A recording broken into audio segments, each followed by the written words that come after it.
Isipin mo ang mga barya na dumadaan sa mga kamay natin araw-araw. Madalas, hindi na natin pinapansin ang mga maliliit na halaga, partikular na ang mga sintimo. Pero paano kung makakita ka ng isang lumang barya na gawa sa ibang panahon? Isang mahalagang halimbawa po dito ay ang ating 10 sentimo na ginawa pa noong taong 1997. Ang barya na ito ay bahagi po ng sikat na new design series na inilabas po ng Bangko Sentral ng Pilipinas. Kung titignan natin ang pisikal na anyo po nito, gawa po ito sa copper-plated steel.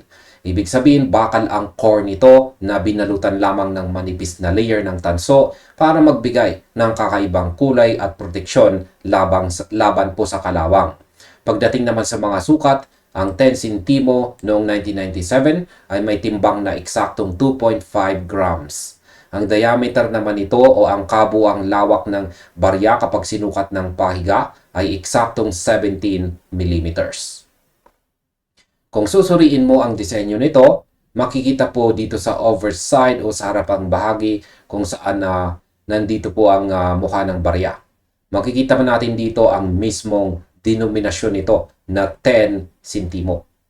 Sa likod naman o sa kanyang reverse side, ayan po, ay makikita ang lumang seal ng Central Bank ng Pilipinas. Ang lumang logo na ito ay may sarili pong kasaysayan at nagpapaalala sa atin ng nagdaang financial system o sistema ng pananalapi dito sa ating bansa bago pa man palitan ang mga disenyo sa mga mas bagong serye ng barya. Ngayon ay pag-uusapan naman po natin ang pinaka-interesting na bagay tungkol sa baryang ito. Ang pinakamalaking misteryo o kakaibang katangian ng 10 sentimo 1997 ay ang kasalukuyang estado po nito sa lipunan. Bagamat milyong-milyong piraso ng baryang ito ang ginawa at ipinamahagi po ng Bangko Sentral ng Pilipinas noong taong 1997, napakabihira mo na itong makita sa pang-araw-araw sa sirkulasyon ngayon. Halos hindi mo na ito matatagpuan sa mga sukuli sa palengke, sa grocery o kahit sa mga jeep. Nawala na po sila sa paningin ng publiko na tila ba naging napaka-rare na nila kung titignan po sa aktual na paggamit. Dahil sa kabihiraan nitong makita sa bulsa ng mga ordinaryong tao, maraming tao ang nagtatanong, magkano nga ba ang halaga nito ngayon kung bibilhin ng isang interesadong kolektor? Dito na po pumasok ang katotohanan pagdating sa numismatic premium ng baryang ito.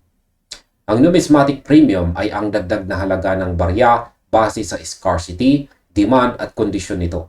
Para sa 10 sentimo 1997, ang malinaw na sagot ay wala po itong numismatic premium. Ibig sabihin ang halaga po nito ay nananatili pa rin sa face value nito na 10 sentimo lamang. Kahit na bihira itong makita sa sirkulasyon, ang dahilan ng pagkawala nito ay hindi dahil sa ito ay limitado o rare na uri ng coin mula sa pagkakagawa. Maraming ganitong barya ang nakatago lang sa mga lumang alkansya, nakatabi sa mga bangko o tuluyan ng naitapon at nakalimutan ng mga tao dahil sa liit ng halaga ng bilihin na pwede pong mabili nito sa kasalukuyang panahon. Dahil dito, walang mataas na demand mula sa mga seryosong numismatists o coin collectors para bilhin ito sa malaking halaga. Dahil sa impormasyong ito, ano ngayon ang mas okay na gawin kung sakaling makahanap ka ng ganitong barya sa iyong bahay o sa mga lumang gamit? Mas okay ba itong itago na lang o ibenta sa isang kolektor? Kung ang layunin mo ay kumita ng malaking pera sa pamamagitan ng pagbebenta nito, maaring hindi po ito ang baryang magbibigay sa iyo ng swerte dahil wala po itong premium value. Walang kolektor ang bibili nito sa mataas na halaga. Kung ibebenta mo ito, ang makukuha mo lang din ay ang maliit na halaga nito o kaya naman ay baka walang formal na interesadong bumili. Kaya naman ang pinakamalaking opsyon para sa 10 Centimo 1997 ay itago na lamang ito bilang bahagi ng iyong personal na koleksyon ng kasaysayan. Ang pagtatago ng mga lumang barya na tulad nito ay meron po itong ibang uri ng halaga. At yan po ang tinatawag na sentimental at saka historical value.